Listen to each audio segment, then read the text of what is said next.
Great to be with you. Good morning. I'm Bob Costa with the Washington Post, a national political reporter. Really appreciate you all coming out for this small business forum.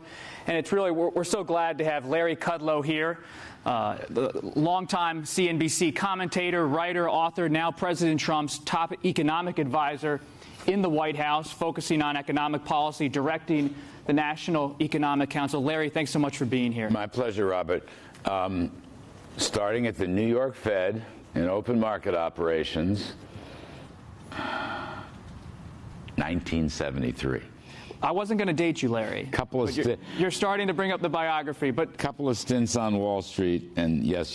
Thank you very much. Pleasure to be here. We appreciate you being here at the Washington Post. So I know everyone here is paying attention to the stock market, and Larry, when you think about the market over the last few weeks, the last few months, is the president's trade war responsible for the dip? I doubt it very much. The economy is so healthy right now, and profits are soaring. I mean, look, I've said this a bunch. Corrections come and go. I mean, I've been around the stock market. I used to work in the stock market as a Wall Street economist. You can't predict it. You can't predict the top. You can't predict the bottom, which, by the way, you all should just buy and hold. That's a Kudlow dictum. Jeremy Siegel dictum. Etc. Yeah, no, I mean, you know, the closest thing I can see, I'm not giving, this is just my personal opinion. I think a lot of the big tech stocks, the FANG stocks, got pretty toppy.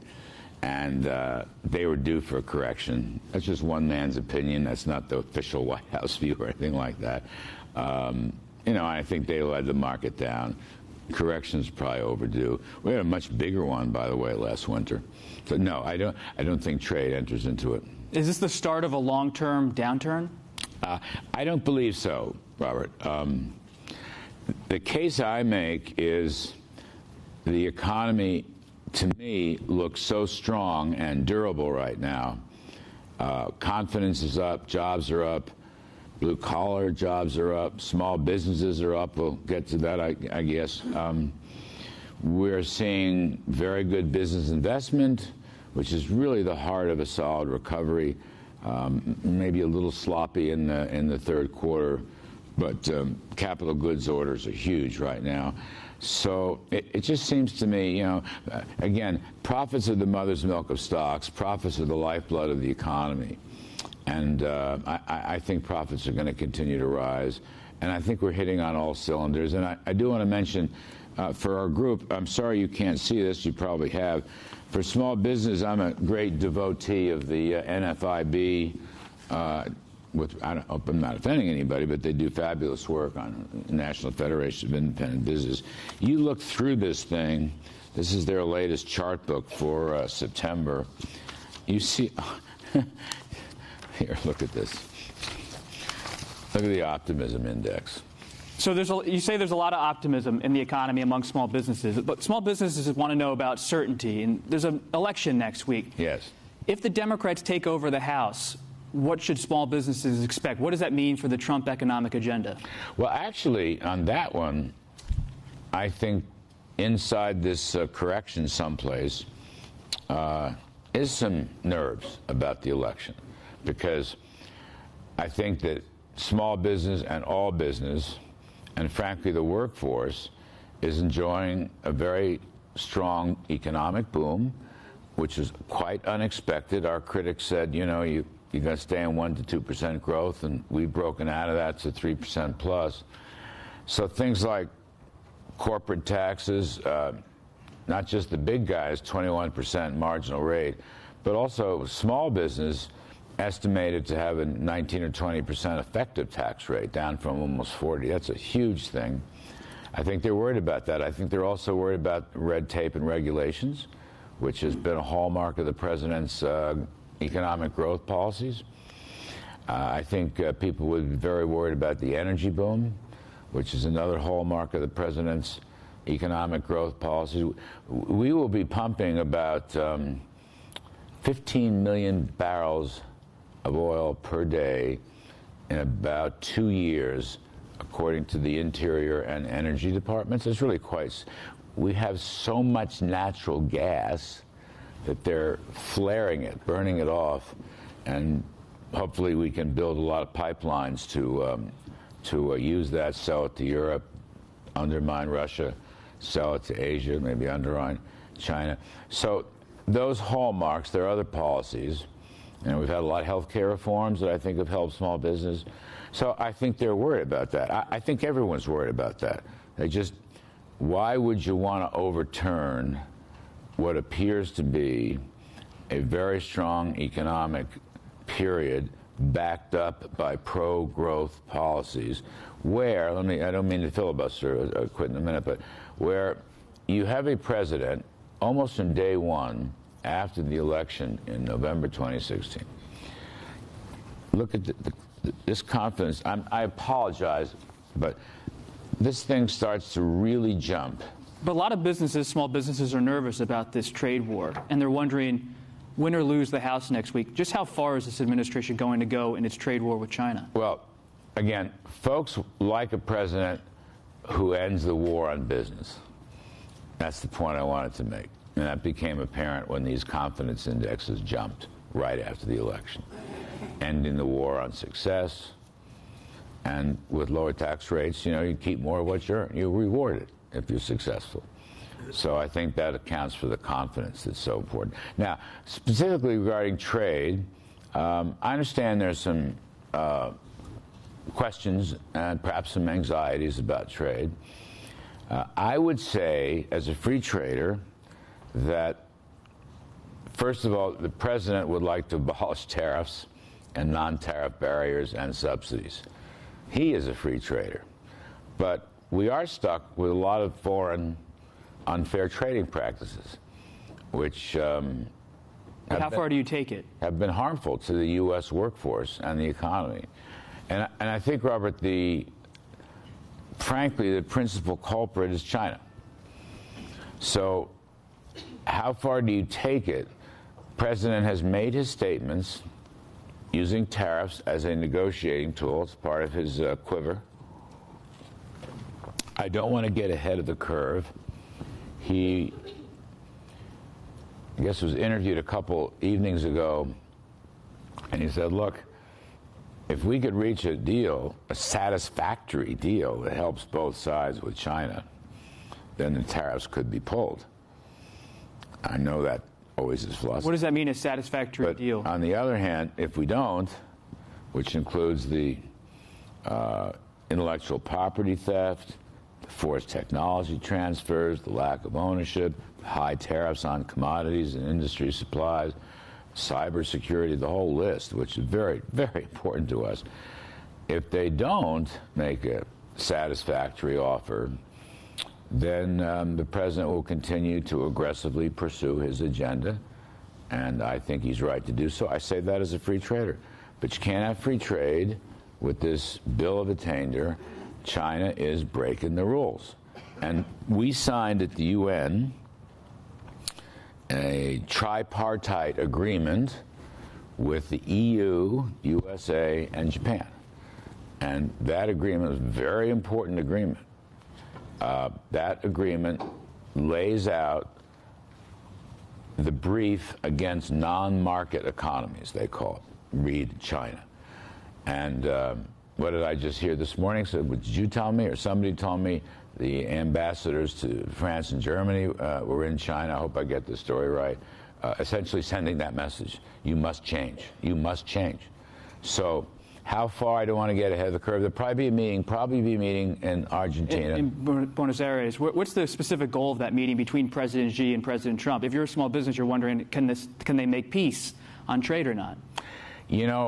Robert, I don't know the answer to that. My crystal ball is not at all clear. The agenda is being discussed and worked on inside both camps. I think it will include trade. I'm not 100% sure. I don't want to get ahead of our curve. We're talking about a pull-aside meeting coming up this month between President Xi and President Trump. Well, actually, it would be a very formal bilateral sit-down, a very formal one. There was even talk of a meal, lunch, or dinner. I don't know. Ambassador Bolton is the lead on that. NEC, Treasury, we're all working very hard. Of course, Ambassador Lighthizer, who's done a great job as our trade rep. I just don't know. I don't know. The president says, I don't know Xi. I wasn't in the, when he came here, I wasn't in the government, so I've never met him. President says they have good relations. Okay, I hope so. I think, frankly, we've been to Beijing, they've been to Washington, blah, blah, blah, blah. I think only they can break the logjam. What does it mean for U.S. business, U.S. small business, if the Chinese economy continues to have struggle and it's having its own slide over there? I'm not going to deny that there could be some very modest effect, and I underscore very modest. On the U.S. economy. That's correct. I know a lot of small businesses are, import and export. I love that. International trading, supply chains, but we can do it. We are doing it right now without China. Right now, we are doing it without China because we put up a lot of tariffs. I don't know, 250 billion. The 200 is at 10%. The other 50 billion, I think, was at 25%. Though I call it the technology tariff, which is very important. No, I think, we're growing 3.5% in Q3, as you know, 4.2% in Q2. The four-quarter change is now 3%, which is a milestone. Our small businesses are soaring. Soaring. They're killing it. That's what these charts show. And I apologize, I should put them up on the screen. They're killing it. Should small businesses expect 3% growth next year? Yes. Yes. Kudlow forecast. Maybe higher. Yes. But that's a baseline for next year. That's right. We will put out our budget, Mick Mulvaney and so forth. I don't want to give away the family jewels, but 3% is a good number to think about. People said it couldn't be done. You're the president. Let's just pause for a second, Robert. I know there's a lot of political stories out there. We're talking the economy. I know, and you've gotten very good at it, really. I've known him for years, and I'm impressed. Okay. But thank you, Larry. Back to the questions. Back to the questions. I believe the biggest story in 2018 is an economic boom that almost everyone said would be impossible. How are you going to bolster wages, though? There's still some nerves about that. Let me just tagline that last one, because there's a million political events, and I understand that, and some are more important than others, but and I owe this to the Washington Post's excellent reporting, a couple of factoids. I just met the woman. I don't want to get her any trouble, but Heather Long wrote this fabulous piece a while back. Front page above the fold. Washington Post is, well-known supply-side newspaper, and that's a joke. And she noted the explosion of blue-collar jobs, which people hadn't really focused on that, including me. And she went all the way back to Reagan in '84, where I was a Reagan Cub Scout economist in the Office of Managed Budget in those days. That's big. That's very big. And the other factoid, which came from another source, probably our own CEA, blue-collar workforce wages are growing faster than the white-collar. They're not as high, don't get me wrong, but they're growing faster. That's extremely unusual and suggests to us that particularly the business tax reforms and tax cuts are really working, because Kevin Hassett, my dear friend and CEA chair, wrote this piece, I don't know, 10, 15 years ago. I've been using it for years for corporate tax reform. The biggest beneficiaries of corporate tax reform are the ordinary workforce, and it's kicking in. So, Larry, if the Democrats take over, yes, it's going to be divided government. Yes. Would you be willing to consider a deal with the Democrats, a fiscal deal where tax hikes were involved at some level? You're asking me personally? Absolutely not. What about President Trump? I cannot speak for him. So he hasn't ruled out tax increases as part of a fiscal deal? Well, look, we just signed a joint statement with Congress looking for middle-class tax cuts. And Ways and Means Chairman Kevin Brady just got a floor vote on Tax Cuts 2.0, which would make the individual tax cuts permanent and some other important savings incentives. So you're not seeing this. I mean, if you know, to look ahead, look what we're doing now, look what the president is campaigning on, look what Chairman Brady is talking about. So I can't predict the world, but I will say at the present time, I do not believe we will raise taxes. I do not believe it. And if Democrats take the House, possibility, I would expect tax cuts to be tax hikes, rather. That's what they're running on. They want to overturn the tax bill. They won't get through the Senate, and if it ever did, President Trump would veto it. That's my personal view. It hasn't happened. That's my personal view. The Senate probably would stop tax hikes, and if by chance it got through the Senate, President Trump would veto tax hikes. Do you think tax hikes are necessary to address the deficit at some point? No. I think we need 10 years or so of economic growth, running about 3% per year. I also think we need to limit spending. You'll see a very tough budget coming from the administration in a couple months. Again, Mr. Mulvaney. Does that cut Social Security or Medicare? It will not. It will not. And I just want to correct. I try to do this to correct the record. I've been trying for months. Nobody wants to pick it up. In an interview in New York a while back, there was some confusion. The interviewer was a very bright lady, a friend of mine. She was referring to the two big entitlements. I was referring to the remnants of Obamacare. And I said, that's where we're going to go, that's where we're going to go. And we got tangled up. But no, we have no plans to touch the large entitlements. We do have plans, however, to erase remnants of Obamacare and provide more market-oriented, incentive-oriented health care. You've been in the conservative movement for decades.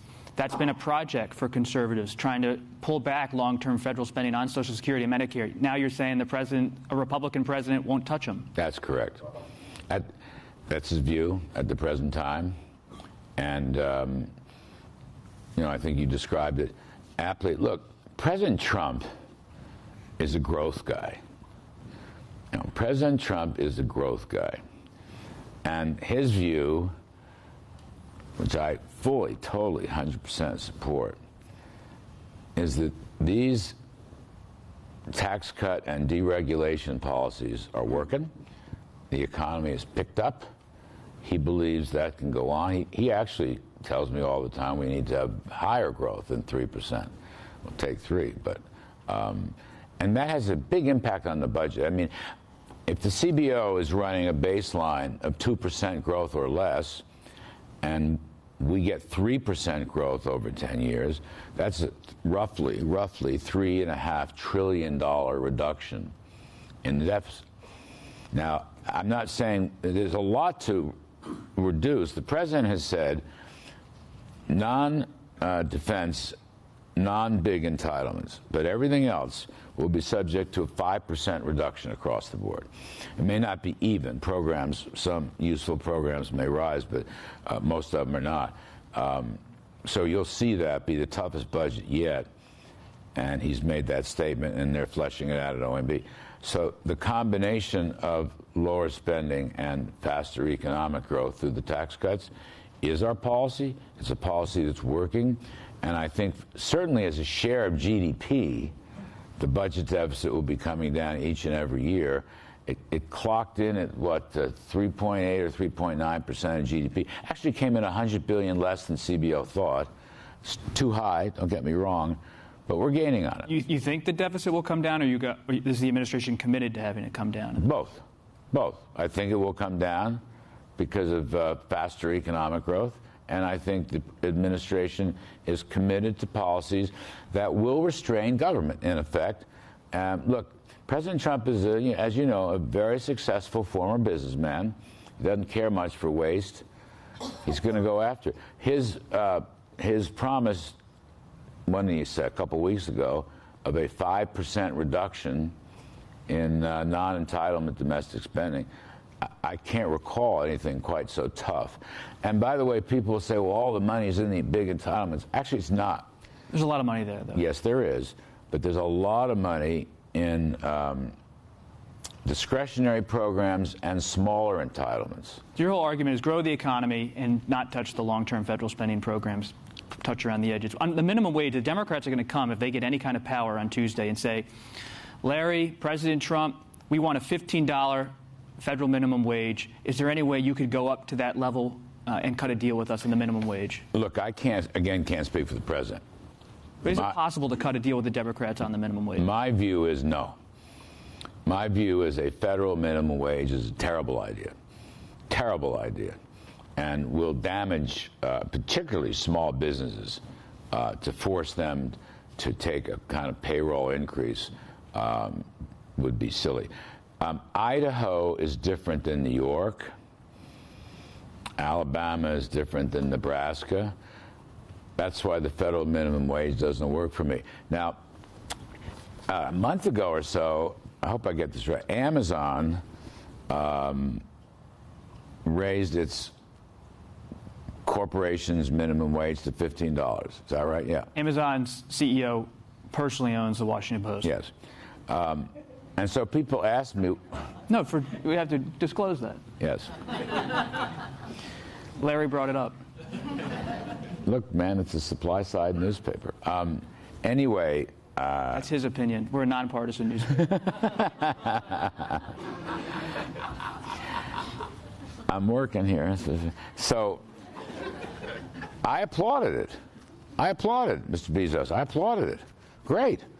I'm a Jack Kemp, JFK, my book, JFK and the Reagan Revolution, which is all about tax cuts, which should be bipartisan, in my humble opinion. By the way, you can easily get it, JFK and the Reagan Revolution. Just one click on Amazon, you can pick it up. So I applauded the 15% minimum wage. That's a private decision, absolutely. And I want the workforce to grow, prosper. I want wages to soar. I don't think it's inflationary. I don't think more people working and succeeding is inflationary. I've always had that view. Now, then people say, well, I guess later on cable TV, Bernie Sanders came out and supported the minimum wage, so people were saying, well, Kudlow and Sanders are agreeing. Well, I guess on that topic we do, but not the federal. And I would argue against state and local, but that's up to the states and localities. Speaking of inflation, the Federal Reserve, a lot of public frustration from President Trump about Chairman Powell. Has the president considered replacing Powell as chairman, keeping him on the board of governors, but replacing him as chairman? No. No, to my knowledge, no. By the way, it would be impossible to ask. You could. Jay Powell's a friend of mine. I don't even want to go down this road, but a Fed chair can only be removed for cause. That's maybe from the Federal Reserve Board, but could you install a different chairman? I don't think so. It's a 4-year term. I'd have to look at the archives on that, but I think it's 4-year term. But no, we're not. The president has said we're not going there. He has said that. Look, is it independent? Has the president ever called Chairman Powell that you know of and said, please don't raise the rates? Not yet. No. President, successful businessman and investor, knows a lot about this. He's giving his opinion. Greenspan's book just came out, and Alan said, one way or the other, talking, notes, phone calls. Presidents are always giving the Fed advice. President Trump has not made the phone call, but he believes, or he's concerned, that the Fed is moving its target rate up too high and too rapidly. That's his view. By the way, a lot of distinguished economists hold that view. Has Chairman Powell, though, ever called you up and said, Larry, this is too much, this public pressure? I have lunch with Chairman Powell each month, and we swap anecdotes and stories. I was just going to say that I believe the Fed and the administration has similar goals. That is to say, non-inflationary growth. And I think that over time that will become more and more apparent. And I also will applaud Chairman Powell for breaking out of the mold. Low unemployment is bad. It's going to cause inflation. No, it's not. No, if the dollar collapses, that'll cause inflation. Could the president install a dove on the Fed at some point? Well, I believe there are still 2 appointments to be made, okay? But I don't want to conjecture on that. I don't want to get... Well, why not put a dove in there? Well, look, I don't want to conjecture on So the president may be open to it. It's someone with a different mindset. I don't even want to put words in his mouth on any of that stuff. That's hypotheticals. I hate hypotheticals. But I'm just saying, Jay Powell has said publicly in his speeches that these old Fed models, more people working in low employment is bad. He doesn't buy it. He said that publicly. He said we don't know what the neutral interest rate is. He said that publicly. He said we don't know steady state inflation. Why does it have to go above 2? So I think he and the president share important goals. That's what I think. But the president has an opinion about this. He's not pushing the Fed. He's not trying to drive through their independence. He said that. He's not saying change. He's not making calls, this and that. He's not disrupting their independence. He has said that several times, and I believe that myself. He's just giving his opinion. Since we're here at the Washington Post, our colleague Jamal Khashoggi killed in the Saudi consulate in Turkey. Terrible. What should the economic ramifications be for the Saudi royal family? Oh, I don't know. By the way, again, a tragedy, absolute tragedy, terrible story. So as you know, the investigations are ongoing. And as you also know, the Saudi royal family has actually changed their tune quite a bit and now acknowledges that Khashoggi's dead. It took a while to get that out.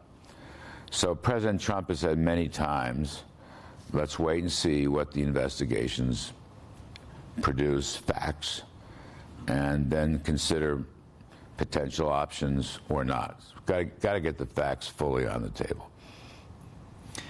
When you think about that arms deal, should it continue, the $110 billion arms deal President Trump talks about? Is it necessary for the economy? The president has said many times he would like that, but he's also said everything is on hold pending this investigation. We only have a few minutes left, a couple minutes left. You say you're a supply-sider. Yes, You've sir. had a long-time support for immigration in this country, and you talked about how the closing message, maybe from your view, should be the economy. President Trump's focusing a lot on immigration. Do you personally agree with him that birthright citizenship should be ended? Well, I'm not a constitutional scholar. Some people I know and respect are, and believe that the 14th Amendment deals with that, but I'm not a scholar, okay? I do think many of these practices, illegal practices, have to be curtailed, okay?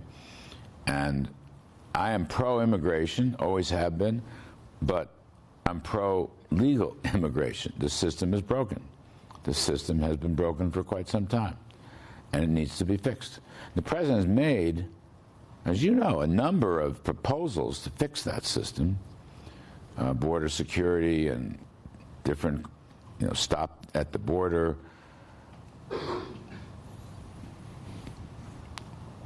sanctuary cities, a whole program of merit points to come into the United States, which many countries successfully use. I agree with that. I agree with all that. And trouble is Congress never passes it. So, yeah, I'm a supply-sider, and I'm a free market guy, and I believe in the free flow of labor and capital. I think that benefits growth, but I also believe in legal, sovereign borders and a legal immigration system. Final question, Larry. How long do you plan to stay in this job? Is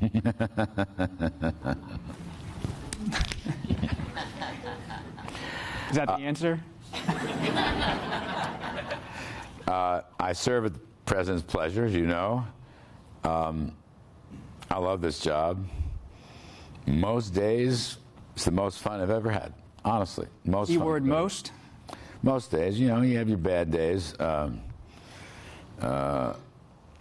Aaron Judge will have a bad day or two, Yankee home run hitter. But the answer is I love the job. The answer is the president has been great to me, open, accessible, see him all the time.